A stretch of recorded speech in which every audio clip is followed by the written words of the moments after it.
EVM machine को लेकर के पूरे देश में विरोध हो रहा है। ईवीएम मशीन लोकतंत्र की हत्यारिन है। ईवीएम से धोखाधड़ी करके 2014 की सरकार बीजेपी की बनी और शासक जाति के लोगों ने देश पर शासन किया, राज किया और इस देश के नागरिकों के खिलाफ तमाम कानून बना करके उनके घर में, उनके जमीन में ही उन लोगों को अधिकार वंचित किया। कई कानूनों के खिलाफ देश के नागरिकों ने सड़कों पर आंदोलन, धरना प्रदर्शन किए, मगर इसका कोई असर कहीं से कहीं तक दिखाई नहीं दिया।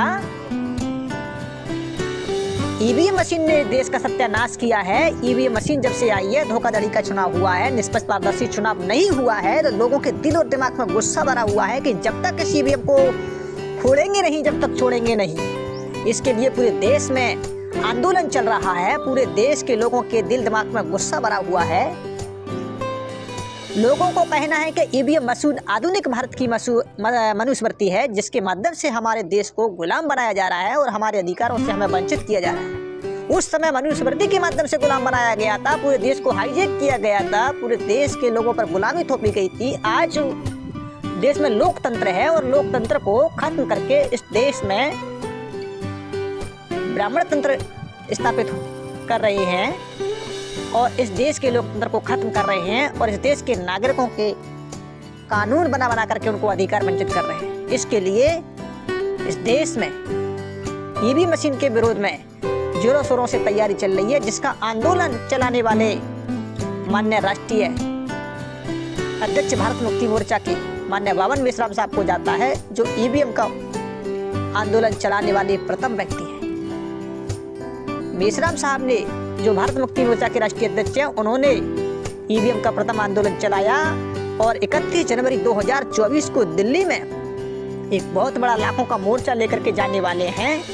और इससे पहले आपको जानकारी के लिए बता दूं, इतिहास में पहली बार बावन मेश्राम साहब ने आरएसएस का घेराव किया था, जिसका एक इतिहास बनाया गया है कि पहली बार एक ऐसा आंदोलन हुआ है जो आरएसएस का घेराव किया है अपने देश की रक्षा के लिए, अपने आने वाली भविष्य पीढ़ी को बचाने के लिए।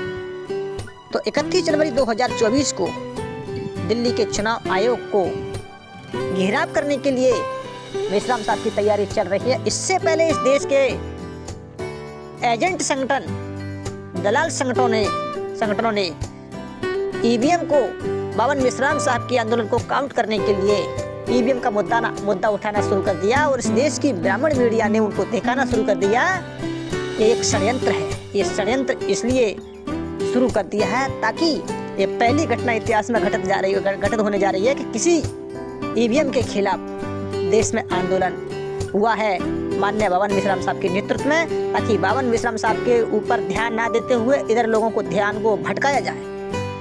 इसलिए उनको टीवी और अखबार में दिखाया जा रहा है एक काउंट करने के लिए। जब किसी महापुरुष ने अपने देश और अपने आने वाली पीढ़ियों के लिए आंदोलन चलाया है, तब उसको षड्यंत्र के तहत काउंट करने का काम किया गया है। अगर आप लोगों को